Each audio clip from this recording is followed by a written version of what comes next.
شعبہ نے خبر دی انہیں ابو جمرہ نے کہا میں نے زہدم بن مضرب سے سنا، کہا کہ میں نے حضرت عمران بن حسین رضی اللہ عنہ سے سنا، انہوں نے کہا کہ رسول اللہ صلی اللہ علیہ وسلم نے فرمایا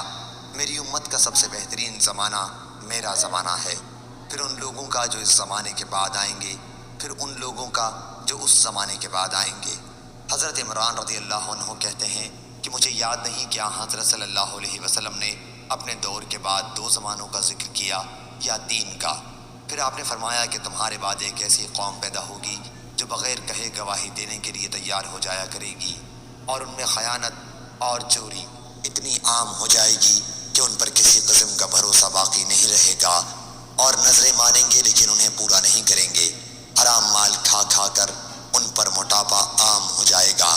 صحیح بخاری حدیث نمبر 3650۔